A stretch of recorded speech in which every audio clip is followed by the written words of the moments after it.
Yo, what's up, everyone? This is the Fighting Barachos.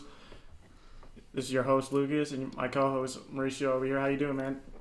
Good, man. How you doing today? I've been all right. Interesting weekend this weekend with fighting and everything going on. Yeah, what an interesting weekend, man. Tampa Bay shocked everyone. Shocked me, anyways. Whooped the shit out of Kansas City. Yeah, whooped up on Mahomes, bro. Man. Dude was running 30 yards backwards, literally couldn't throw the ball to save his life. I mean, Mahomes' magic somehow still was able to get the ball away in certain times, but that shit was crazy. He'd literally be parallel to the ground with throwing the ball. Insane. But, yeah, I mean, I guess, unfortunately, hate to say it, MAGA boy Tom Brady, fucking greatest of all time right there, baby. Oh, for sure, bro. God. That's 7 Super Bowls. He's got more Super Bowls than any franchise in the NFL. That's dirty, bro. That's fucking dirty. I'm not going to lie to you. That's badass, and props to them on winning the Super Bowl. Did you see that crazy video of their victory parade with the boats? Yeah, bro, dude, he threw the Lombardi Trophy across the Gronkowski.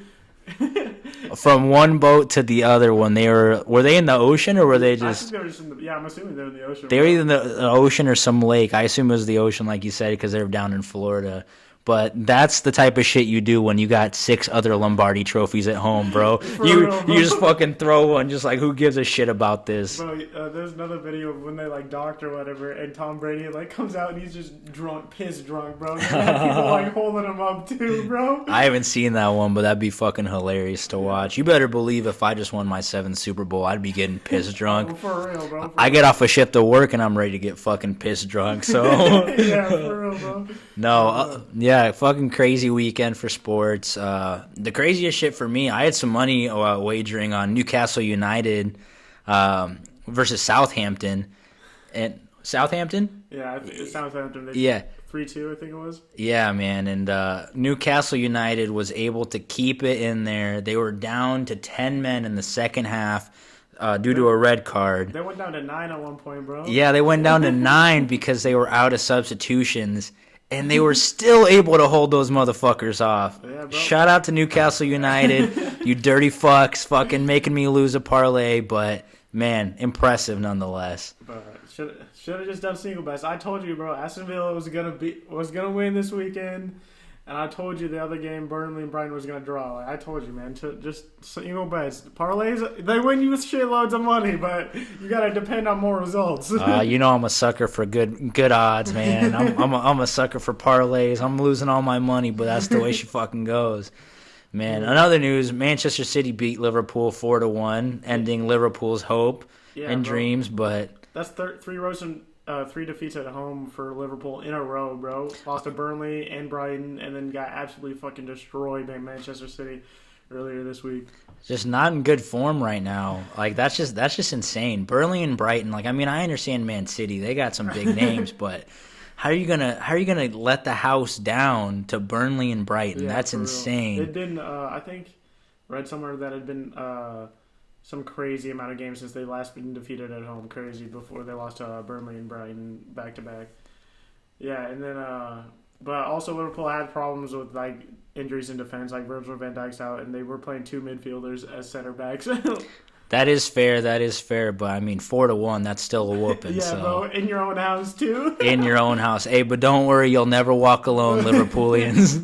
Yeah, for real. What about that Mexican League soccer, Pooks? Hey, bro, dude, Club America, let's go. You got my Americanista in me. We're right there, top of the table, tied with Toluca, and top of Cruz Azul because you guys choked last year, and losing 3-0 in La Liga against Pumas. But yeah, we're right there, and we got a new manager, so hopefully we'll be all right. But we're not scoring a lot of goals right now, so they got me a little worried. But as long as we're right there, we'll be in La Liga and we'll make some noise. Don't worry. You think America's taking it this year? Man, I don't know. Maybe not taking it, but we're definitely getting to the finals. All right. Man, that's what I call a fair weather fan right there. He's like the Americanista in me, and then just flop right away, dude. Hey, bro. Spoken like a true Nebraska fan right there, ladies and gentlemen. All right, let's get to this weekend, man. Our last weekend. Alistair Overeem, Alexander Volkov, UFC Fight Night.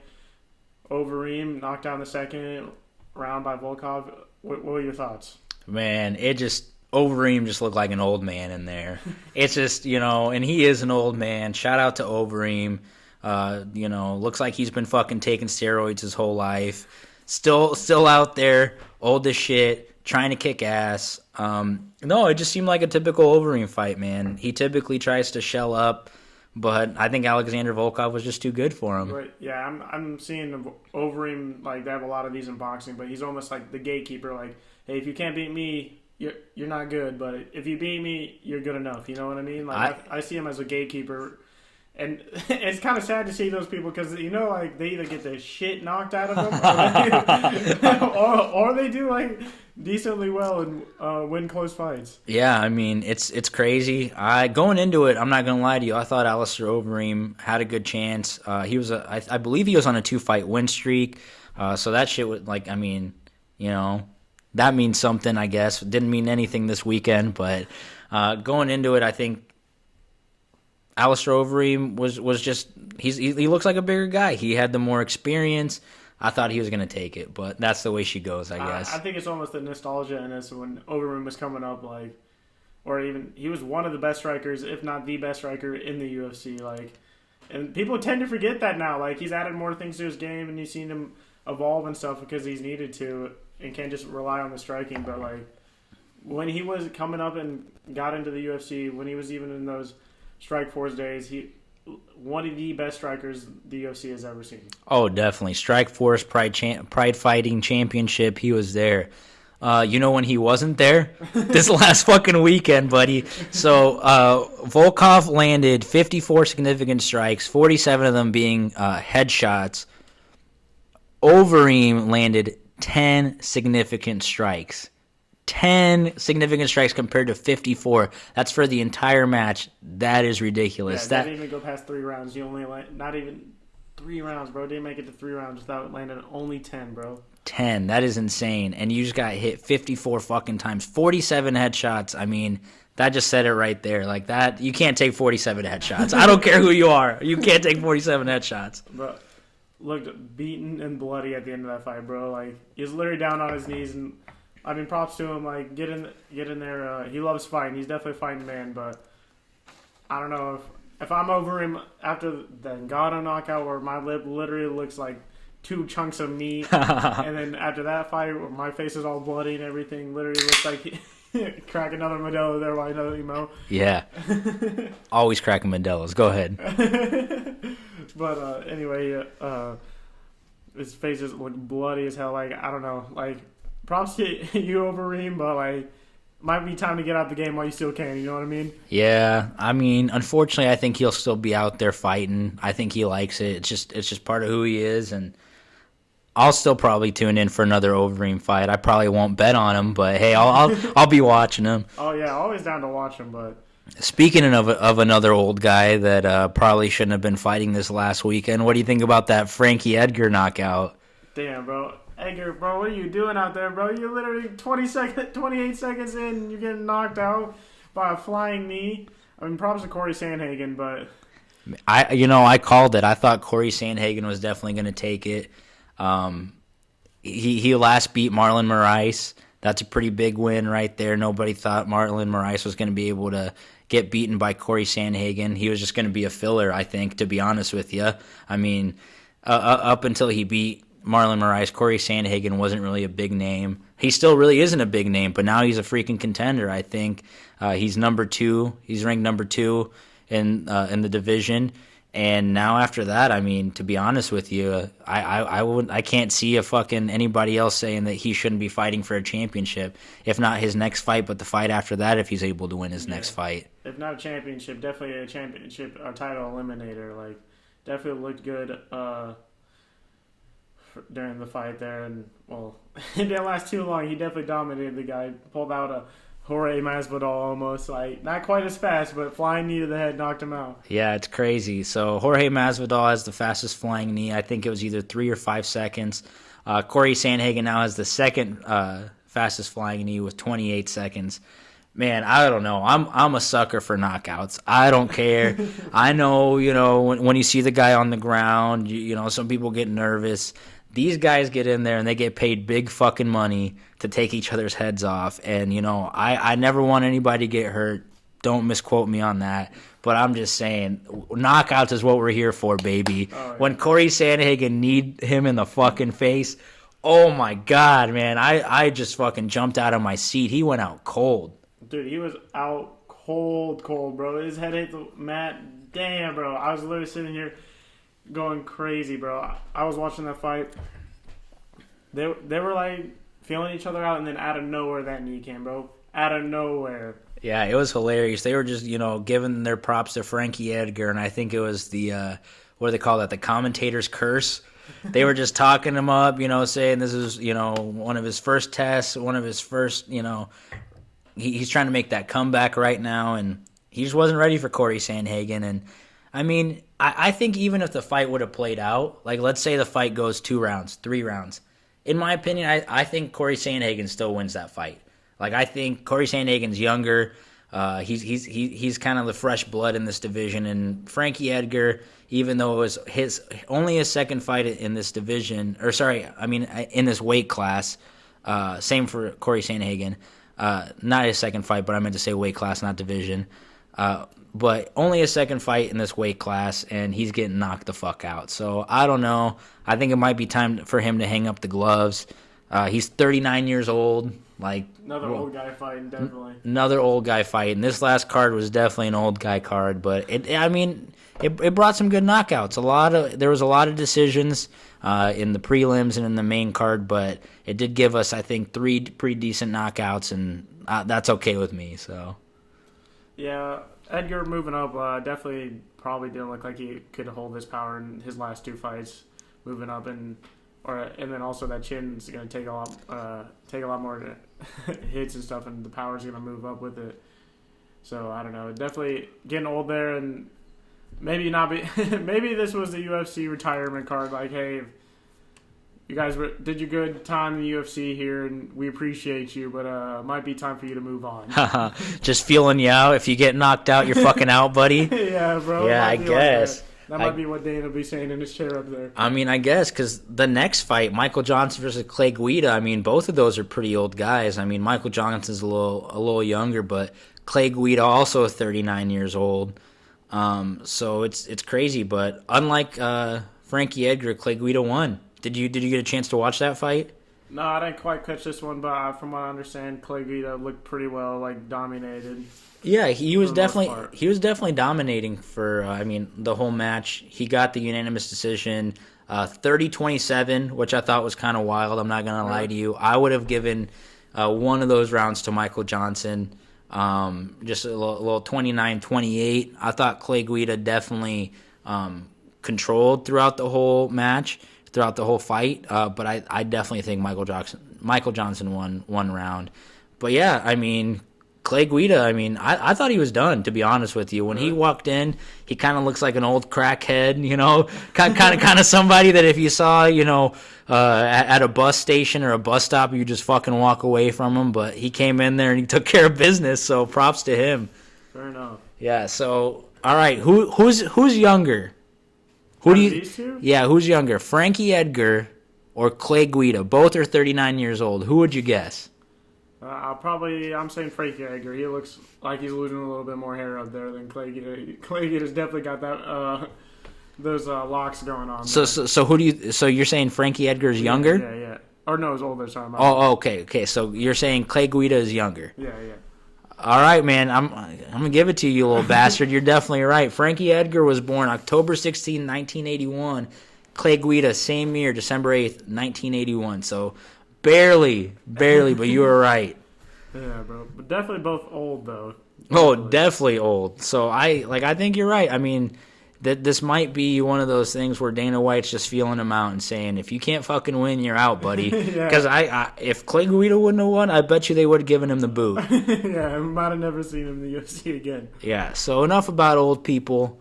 We do have some up-and-comers coming up, or not really up-and-comers, but you have Devontae Smith, who just came back to the octagon after I believe it was an ACL injury, versus Justin James in the preliminary card. Did you get a chance to watch this fight? Yeah, I watched it. He looked really good. That guy's eye swelled huge, bro. Yes, Huge. yes. If you haven't had a chance to look at it, Justin James, it's going to be on ESPN MMA on their Twitter.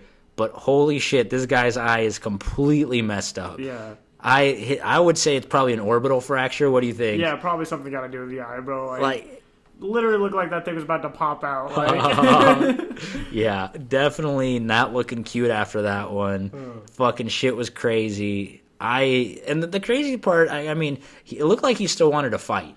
Yeah, that's the fighter in him, though. Don't you think? Like, hey, man, like, it's not like it may like hurt a little bit, but like, as long as it's not affecting his vision and he's not out on the ground, I think fighters always going to keep not affecting his vision, bro. He couldn't see dick out of that. Like, no, come on, like you can see his eye in there, bro. It's all right. No way, bro. Like, I definitely agree with you. The fighter in you. Like, he's definitely gonna want to keep going, but you can't tell me he was able to see anything out of his left eye. And I think the ref did a good thing by stepping in and stopping it. Unlike the BMF fight, the badass motherfucker fight versus Jorge Masvidal and Nate Diaz, where that was an unjust stoppage, I think this was rightfully stopped. Yeah, like, you can't keep fighting after you take that kind of damage, so. I mean, fair enough, but looks like like, what do you even do for that, though? Like, the eye, like, just gotta wait for that swelling to go down, like. Put a T-bone on that kid, you'll be all right. Yeah, for real. Rub some dirt on it. No, but, yeah, like I said, this is Devontae Smith's first fight after being gone for about a year and a half. The last time he fought was in 2019, so I guess almost 2 years now, but it was the later part of 2019. Devontae Smith has finished all of his fights within the first 15. He has never gone to decision. Like, he has lost within his fights and he has won within his fights. What do you think about that? Yeah, in the UFC, he's definitely never gone he's always gone in within the first 15, like you said. And if I'm sitting there and I'm Dana, like, that just means, like, I'm more excited. Like, I'm excited. Like, that means this guy is bringing knockouts, knocking people out. Like, that, if I'm Dana, that's what sells, and that's what I want. Like, definitely what I want. Yeah, that definitely is what sells. Like how can you, like, I mean, to be honest with you, like I said earlier, you want to watch somebody get knocked out. As fucked up as it sounds, you know, I mean, either that or an amazing submission. Yeah, so. For real. Submission is definitely where it's at. Like, they look nice and everything, and but he's definitely a knockout artist, or even I guess TKO, doctor stoppage with Justin James there. Yeah, like I said, Devontae Smith, all but one of his finishes been through knockout or TKO. The one other fight that he has won has been through submission, and that's just crazy to me. Like, that's amazing. So, if you're gonna make your future bets, if you're betting on something, Devontae Smith, fight will not finish. You know, don't.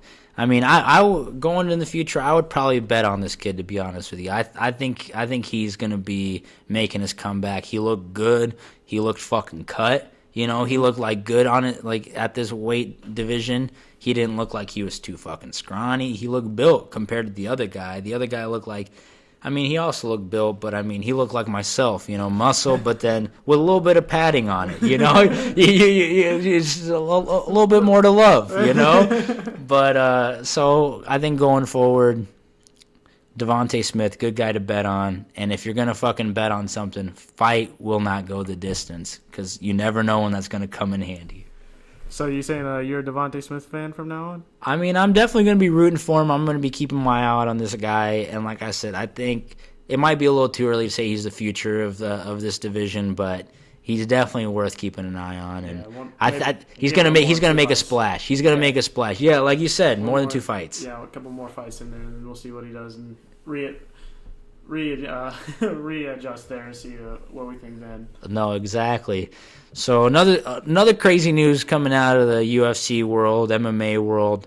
Donald Cowboy Cerrone versus Diego Sanchez. What do you think about this? Well, if this isn't a retirement fight, like, for both of these guys, like, I mean, get your money, but, and I know Donald Cerrone definitely is one of those guys that likes to fight almost 4 times a year, fights a lot.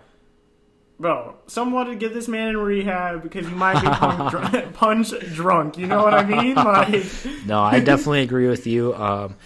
Thank goodness it sounds like this is probably going to be Diego Sanchez's last fight.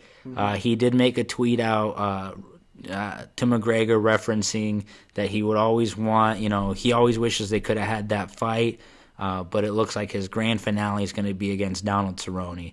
That's good news to hear from me, man. Fucking Diego Sanchez had won the first season of The Ultimate Fighter. I remember watching that with my dad back in the day on Spike TV, and I love that, man. But he was an amazing wrestler back in the day, but he's just too goddamn old, man. And to be honest with you, he's probably taken one too many punches. Probably both of them, to be honest. Either that or shoulder checks by McGregor for Cerrone. Yeah, for Cerrone. But Diego Sanchez is definitely a fucking weirdo nowadays. God love him. I remember watching The Ultimate Fighter, and they used to make them do like these crazy challenges, right? Really? Yeah. So like it was like a crazy challenge just to show your strength every time or every week. It's like a different challenge every week. And I remember Diego Sanchez was. Like, he was a smaller guy compared to the other guy, and essentially what it was, each team picked two guys, and one guy would stand up, and the other guy had to pretty much, like, be lifted up by the other guy and just do, like, spins around his torso. Really? So one guy is holding him up, and then Diego Sanchez is just using all his body weight to go around on him. So one guy standing up, Diego Sanchez is horizontal around this guy's waist, just pretty much going around him. Diego Sanchez got to like over 100. Like, this guy just fucking worked his ass off, did a bunch of them. You know what the other team guy does? No, how much did they get? He literally goes, yeah, I can't get to that many. And just forfeits right away. Are you serious, bro? Dead ass, bro. It was one of the funniest things of all time. And I think what it was like each team had like a heavyweight and a lightweight that was about to fight, or, a heavyweight and a featherweight that was about to fight. And each of them had to do that challenge. Well, Diego Sanchez and his teammate had just done over 100. The other guy goes, yeah, fuck it, I'm not doing it. I forfeit. And essentially they go into that fight. And I bet Diego Sanchez was tired as shit because he just had to do all those things. But I just remember watching that as a little kid thinking that was one of the dumbest and fucking funniest things ever. Dude, for real, that's got to be the most funny thing to watch. Like, content creators are definitely just sitting on The Ultimate Fighter like, yeah, we'll just make him do this. You know what I mean? Like, they just sit in a room. What kind of fucked up shit can we get him to do? No, honestly, man. If you guys got some free time, I think it's UFC Fight Pass or maybe even ESPN Plus. They got the original seasons of Ultimate Fighter, and it's just, I mean, it's a lot of stupid stuff. There's some fighters you'll recognize on there, like Diego Sanchez, Forrest Griffin. There's a lot of good fighters that came out of that program, but it's just even fun to watch just for the stupidness. It's just a bunch of dudes drinking beer and fighting. Like, how could you not like that? Just stupid shit. But no, so but I mean, like you said, Donald Cerrone is an old guy, but we do have to take into consideration. I mean, he's lost the last 4 fights, but his last 4 fights were against McGregor, Ferguson, Gaethje, and Pettis. Those are top of the line guys. Like, I mean, like, or 3 of them at least were top of the line. Whoa, what do you mean 3, bro? What do you mean? Hey, Pettis, like, whoa. I mean, Pettis, we can't forget that he used to be a champion, Right, I mean, but you are right. He did get traded away. I think he's at the PFL now. Pettis, Mexican-American guy, one of my favorite fighters. But yeah, you're definitely right. Past his prime as well. But so those were the last 4 fights for Cerrone. And I mean, they're definitely better fighters than him. So I guess that kind of says where he's at.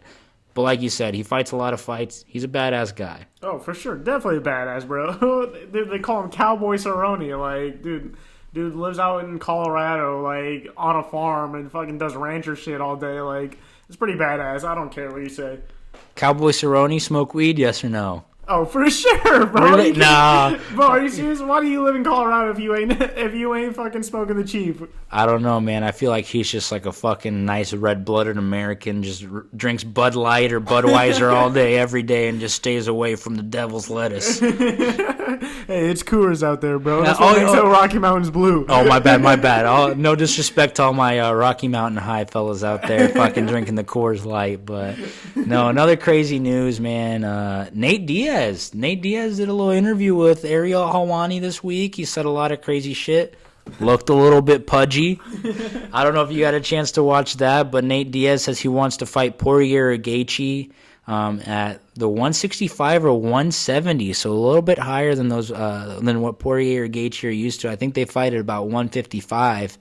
I mean, what are your thoughts about that? I mean, that's Nate Diaz just trying to drum up some fight someone to fight. Like, he hasn't fought since Masvidal. I mean, that was a pretty big fight, like the BMF title there and everything going on. And wanting to fight higher weight is probably just the old man in him, you know what I mean? Yeah, I'm trying to cut all that weight. No, I agree with you on that. I think he definitely did get kind of screwed out of the Masvidal fight. Masvidal was winning the entire fight, I will give you that. But just like the eye stoppage, like I said earlier, he did have a cut over his eye, I believe. Definitely not swelled up like the other guy. I think he could have kept going. Yeah, he probably could have kept going in that fight. But, hey, the doctor says... Probably should listen to the doctor. Like, I didn't go to school for no 8 years to sit here on my fucking couch watching UFC and be like, nah, he's good. Nah, dude, I don't care what that fucking doctor says, bro. I learned from these streets, and the streets said that Nate Diaz was good to go, my friend. I mean, it was for the baddest MFer title. Like, that's what I'm saying. That's what I'm saying. But no, so interestingly enough, though, Poirier did tweet out that, I mean, he would be interested to fight somebody in a weight division that's a little bit closer to his natural weight. So maybe we will see that. I think Nate Diaz still has it in him. I think he's still a good fighter. I don't think he's as good as he thinks he is, but that's the way it goes. I don't think any fighter is as good as they think they are, bro. Like, come on. Every fighter thinks he's the top of the world. Just look at McGregor, bro. He thinks he's the best thing ever, and as we saw a couple weeks ago, he definitely ain't. No, definitely. McGregor ain't the best. But what about Caleb Plant, huh? Turning gears. What about Caleb Plant? Fucking 21-0. What do you think? You think he's the best? You think he's the best in the world? He's the best fighter? He's definitely not the best fighter turned into boxing here. Last weekend we saw Caleb Plant defend his middleweight belt there against Caleb Truax. Definitely dominated his ass. On all three cards, he won every single round. The PBC setting that fight up. It was pretty good. Caleb Plant obviously looked good, and I think that was just like one of these fights where it was like, hey, you haven't fought since February of last year. Like, let's get you up to speed, type of thing. Like, everyone in this pandemic era is trying to keep busy in boxing, and I think I saw most fighters you see that with, like Daniel Jacobs. He's fighting Gabe Rosado. Like, that was just a keep busy fight, and you see a lot of that going on here. Like, and I think that's definitely what it was for Caleb Plant. And they took two mandatory challengers, so saying that they can now pick whoever they want to fight next. I know Caleb Plant here wants to go fight a Canelo or even a David Benavidez, and those guys have gone at it lately. So with this victory, you think that's what that means? You think that Caleb Plant, in the future of this weight class, he wants Canelo? Oh, he wants Canelo for sure. Anybody in boxing wants Canelo. I mean, I'm just saying, because I know Canelo has mentioned that he's willing to fight up to 3 times this year just to unify that belt. You think that's what they're trying to do? Yeah, I think Canelo wants it. Canelo definitely wants it for his legacy to unify. And he's already set up one of the belts with Billy Joe Saunders here, and I think it's March they're fighting. And Canelo, as long as he gets past that, it looks like he's more than likely will fight for the other belt in Caleb Plant. Well, Canelo is set to fight Avni Yildirim. He is the mandatory challenger. Mandatory challenger. Thank you. Yeah. I'm not as well known with boxing as I am with MMA. Yes, the mandatory challenger. I mean, with that being said, though, Avni Yildirim lost his last fight. Oh, he did. And so what do you think? This is just like kind of like the same thing with Caleb Plant? You think this is a softball? Oh yeah, no, this is definitely just hey, like, we gotta, boxing's gonna box. That's a saying I'm gonna say because that's true. Because you see all these belts and everyone trying to do dumb stuff. Manny Pacquiao, we'll get into that later with the WBA. Anyway, they're going to do dumb things where, like, you got mandatory challengers, and you have to do this and do this. And boxing really just gets in its way of itself a lot. So Yeah, Canelo's going to take on Yildirim. Probably no problems there. You think definitely should be no problems there? You think Canelo knocks him out, or you think it goes a distance? No, Canelo knocks him out within 8 rounds. Within 8 rounds. Within 8 rounds. Put my name on it. That is a bold statement. Might have to bet on it, ladies and gentlemen. Might have to bet on it. I'm betting on it for sure, bro. I might even put the house on that one. All right, so that's just Canelo moving past Yildirim. So you said after that he's set to fight Billy Joe Saunders, possibly? Yeah, as long as he doesn't lose to Yildirim, which I'm 99.9% sure won't happen. Yeah, he's Billy Joe Saunders. He's a other middleweight, super middleweight anyway, belt holder in England, and they're set to fight, and hopefully they want to fight around September 9th. Around September. Yeah, September 11th, September 9th, somewhere in there, I think. All right. So then, do you think Canelo beats Billy Joe Saunders? Yeah, for sure. You think so? 100% of the way. I think as good as Billy Joe Saunders is, like, Canelo is up like degrees above him. Like there's literally like 2 people in boxing that, like, not even one person in boxing that I could say puts down in my head that Canelo. I may be a Canelo bandwagon here. Call me out on it. What you think? What you talking about? You talking about Floyd Money Mayweather? No, not Floyd. But the only person that's being Canelo and might be Canelo is Gennady Golovkin, Triple G, out of Kazakhstan. They've already had their 2 fights. One was a controversial split decision. Definitely should have gone to Golovkin. I'll say that as a Canelo fanboy. Second one, Canelo won.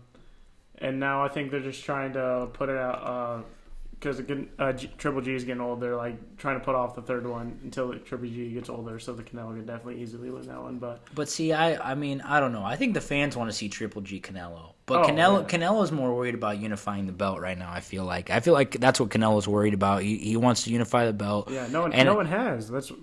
He wants to unify the super middleweight division. Yeah, so I think once he does that, maybe he'll go after Triple G. But I think it's an afterthought right now. I don't think it's at the forefront of his mind. Definitely not. He definitely wants to unify that super middleweight division there for him. All right, so we got Canelo beating Avni Yildirim. Lucas, a.k.a. Pookie, says Billy Joe Saunders is falling to Canelo as well. What are we thinking about Caleb Plant? Caleb Plant, 21-0, undefeated, 12 knockouts or TKO victories. Okay. What are we thinking? Caleb Plant, definitely, probably early 2021 wants to see Canelo. But I don't care. Caleb Plant needs to face David Benavidez. He's the number 2 or number 3 fighter in the super middleweight division. We haven't seen David Benavidez fight anyone since he beat fought on the Canelo card last year. But yeah, I think they need to fight them. He said some things about Caleb Plant's daughter dying, which, like, hey, bro, like, as a man, I don't care what you say, do not talk about my daughter if she's dead, like, for real, like, well, don't even talk about my daughter, but, like, especially when, like, Caleb Plant is a man, bro, like, don't say that, especially when your kids out here. You got boys out here, and I know they're older, but, bro, like, we see them on social media, and Caleb Plant said it too, bro. Like, they seen him do cocaine and shit on social media, bro. Like, yeah, man, you definitely shouldn't be talking about somebody's daughter. That's pretty messed up. Yeah, like, bro. That's just some, like, Tekashi 6ix9ine shit right there. Like, talking about people's cousins and dead shit. Like, that's just too far. Yeah, no, definitely too far, and I want to see that rivalry play out, and I think even though David Benavidez has more power, Caleb Plant's got the speed. And I think you saw that against Caleb Truax on January 30th, where he literally beat him to a pulp and was so much faster. I mean, Caleb Plant did dominate that fight. Like, you are not wrong in saying that. Everybody says that. Everybody has acknowledged that fact. But answer my question. Caleb Plant or Canelo? What are we thinking? We're definitely going Canelo still. Like, Canelo's one of the best boxers of all time. But if anybody can give him a run for his money, Caleb Plant will. All right, but what happens if it's that, that Lopez versus Loma type magic, Everybody thinking Lopez because he's that nice, fresh blood. He ain't going to be able to do it. He ain't going to be able to beat that old man. But what if he shocks us all? Dude, that'd be great, bro. And I want to see a rematch. Like, that's what boxing is about, like, for sure. I definitely want to see the fight. Don't get me wrong. But I think Canelo might more than likely takes it. All right, man. I'm excited for it. Speaking of which, I mean, I'd be interested to see a Loma versus Lopez rematch. Is that in the works? Are they talking about that? I don't know if that's happening because they fucking dumbasses in the. So, like, normally when you box for a belt, they put a clause in there saying, hey, if the belt holder loses, they have a rematch clause in it. They didn't put it in, and I don't think Teofimo Lopez is looking to run it back with him. They didn't have a rematch clause in there? Yeah, so they're not running back with him. And, hey, the same thing this weekend. Jojo Diaz is fighting some Russian, the mandatory challenger for his belt.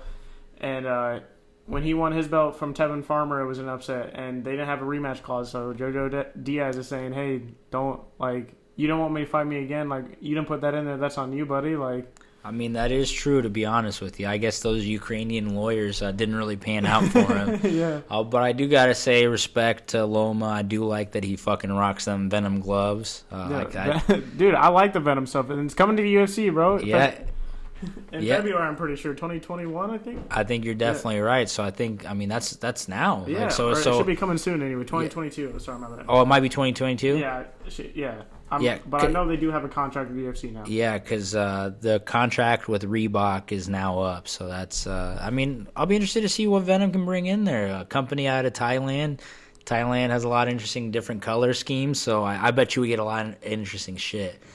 Moving forward, though, Pacquiao stripped of his belt. Yeah, this is... The WBA released a statement saying, the WBA, according to its rule C-14, dictates that the champion and their teams are required to know the WBA rules and regulations.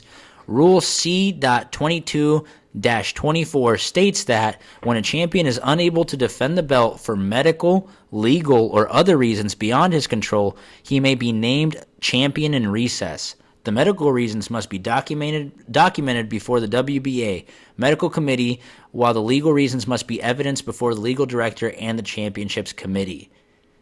End quote.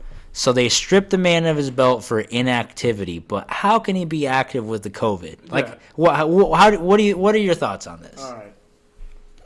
I'll say this once, I'll say it clearly. Hey, WBA, be careful what you're doing. Everyone sees you got how you named 2 champions for your belt in every weight class. Of 15 of 18 weight classes, they have 2 champions because they want to drive up money for franchise tags and belt fees and things like that. Saying, like, hey, like, if you want to fight for this belt, you have to pay us our due. Like, so if I have 2 champions, automatically I get double the money in each weight class. WBA, stop being stupid. Stop being stupid. Literally, for real. Pacquiao obviously, like, doesn't want to fight because biggest name in boxing right now. One of 2 biggest names in boxing. Put him 1A, whatever you want. Couldn't fight because of COVID. He wants fans in the stands. He wants to draw that paper. I don't blame him. Yeah, he wants money. Who doesn't want money? I want money. Like, yeah, I don't blame him. Like, he wants fans in the stands before he fights again. And actually, right after this happened, the WBA stripping him of his fight or his belt, he announced that he's back in the gym planning for a fight. So it sounds like there should be a fight announcement with Pacquiao here soon. Yeah, I mean, hopefully not the Paul brothers. Don't be the Paul brothers. Yeah, I mean, I think boxing needs to stay away from the Paul brothers, to be honest with you, especially big name boxers. Like, I mean, I get Floyd Money Mayweather kind of retired. They've just been doing exhibition matches, but I mean, you can't be having big name boxers fighting just YouTube stars. Like, same with UFC. I know Ben Askren's going into it.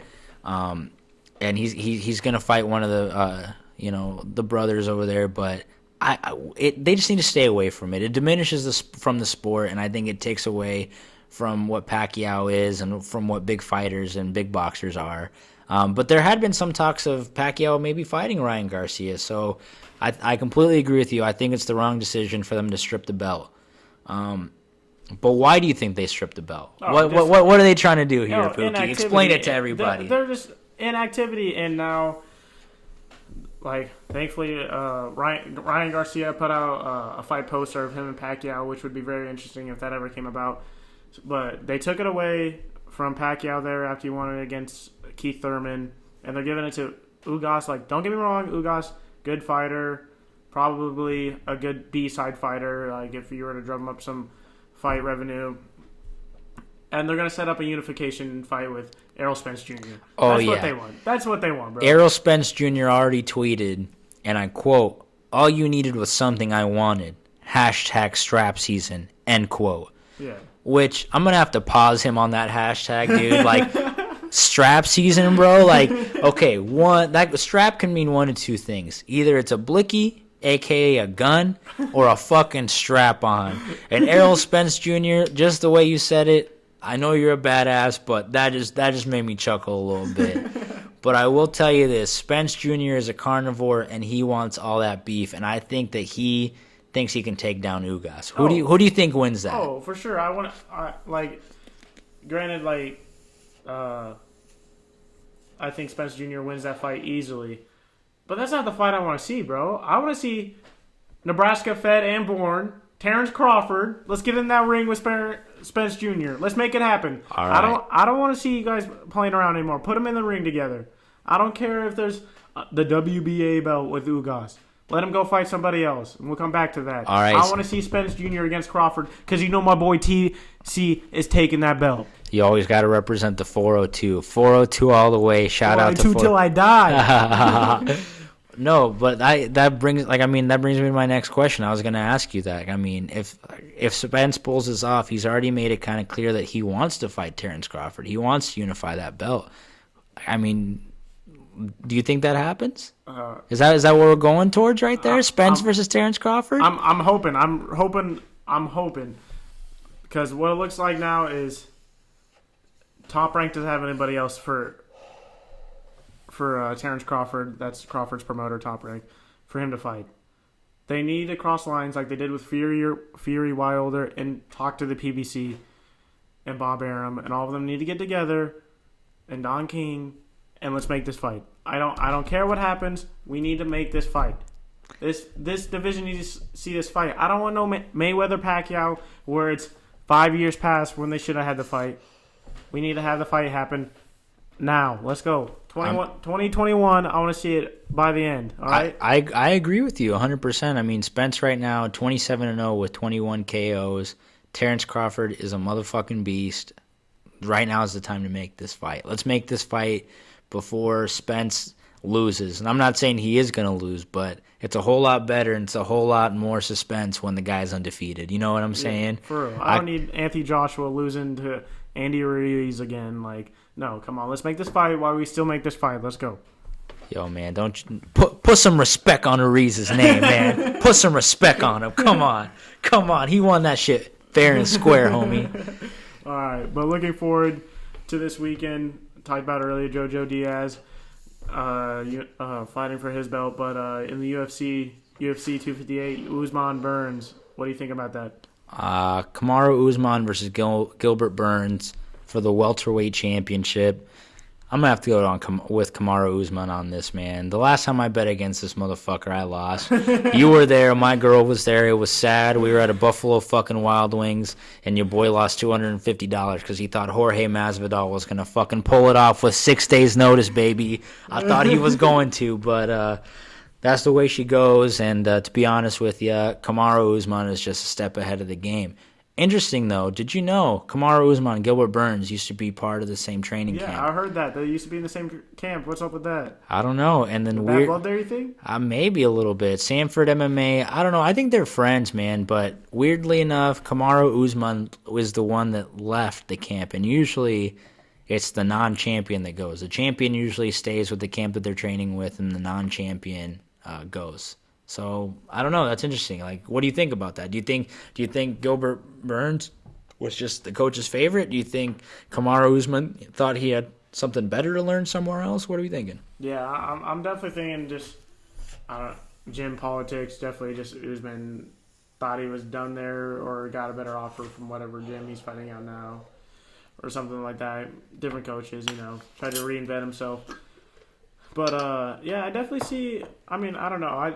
You may be a skeptic because he cost your boy quite a bit of money over there. but I definitely think Burns, he looked good, bro. He beat the hell out of Tyron Woodley, like, in his last fight.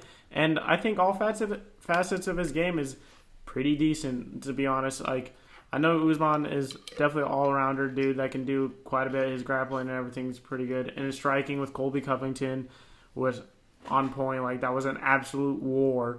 And I'm hoping to see a war here again. That was personal, though. Kamaru Usman versus Colby Covington, that was fucking personal. Who's to say this isn't, bro? They're from the same... They used to fight out of the same gym. Yeah, man, but you don't have Gilbert Burns talking about Kamaru Usman's family or culture. Like, maybe it is heated, but I don't think it's the same. But you're right. I mean, Gilbert Burns is no punk. He is on a 6-fight win streak, so, I mean, that says something. Yeah. Kamaru Usman is definitely on a bigger win streak, 16 fights, but... Somebody's got to fall. Somebody's got to lose, and that's why we watch this, man. Because somebody is losing that winning streak, and I think it's going to be a good fight. Gilbert Burns thinks that he's seen something in the training that is going to lead him to victory. To be honest with you, and I don't know, maybe he's just talking. I feel like you do have to say that no matter what. Yeah. You have to. So did 16 other fighters. Let me tell you. Yeah, you're not wrong. But I mean, I think definitely that's going to be the best fight of the card. That's why it's the main event. I'm not gonna lie to you. The rest of it, kind of a dud. I was looking at the card and I wasn't really impressed with anything too much. What do you think? Not many names actually catch my eye on here. Like Kevin Gastelum, a guy I've heard of before, but if I'm Dana White, I don't know what I'm doing with the rest of this card. You know what I mean? Like, yeah, I mean, Gastelum lost his last 3 fights. I mean, 2 of them were kind of the big names. He fought Darren Till and lost. I know you don't think Darren Till is the greatest. I think he's a decent boxer. He lost to Adesanya, champion, so obviously can't really knock him off for that. Heinisch won his last fight though, so I don't know if I was gonna be betting.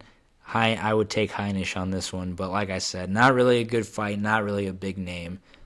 Do you think Heinisch propels his career if he beats Gastelum here? Man, like I said, Gastelum is on a 3-fight losing streak. He is kind of a noticeable name, but with that being said, is he a household name? Nah, probably not. So we'll see. But other than that, we got Macy Barber versus Alex Grasso as a co-main event. That's going to be at the women's flyweight. Alexa Grasso, Mexican. I'm going to have to go with her, no matter what. Macy Barber has won 1 of 4 UFC appearances. Alexa Grasso has won 3 out of 6 UFC appearances. So just based out of experience and just percentages, I guess I would go Alexa Grasso. But like I said, don't know much about these fights. And I feel like sadly enough, I mean, I don't know if they don't want to give Kamaru Usman a lot of money with his pay-per-views, but I feel like they kind of don't pack his cards. Like, even with the Jorge Masvidal fight card. Like, there was no one on there. Yeah, I mean, like, it wasn't... Tony Ferguson was on there, but that was literally about it. Yeah, it was one other person, and everybody else is a no-name. And I mean, not to sound rude, mate, I'd like to think as myself as an avid UFC watcher, but, I mean, I don't really recognize a lot of these names. Yeah. And I feel like it's kind of a softer card. With that being said, I think Kamaru Usman and Gilbert Burns should carry this card. I think it promises to be a good one, to be honest with you. Yeah, hopefully. I'm hoping for another Usman war there like he had against... Hopefully not as boring as his last fight against Masvidal. Please don't be that boring. God, that was fucking boring. Talk about being sad and disappointed. Sitting in a fucking Iowa... Like, it's like not even just any part of Iowa. Council Bluffs. Sitting in a Council Bluffs Buffalo Wild Wings with great service, by the way. The people there were great, but nothing against them, but just sitting there with a room full of dudes, just everybody betting. Me thinking I'm about to fucking make some money off of like some plus 250 odds, put down $250 and just nothing but a dud right there. Definitely the most interesting fight was watching the guys get kicked out next to us. That's all I was saying. Oh my goodness, yeah. There's something about Council Bluffs. There must be something in their water because it makes people fucking rowdy up there. I tell you what, it's all that gambling, it's all that losing money, but it's crazy, man. Yeah, but I definitely hope to see another war between them.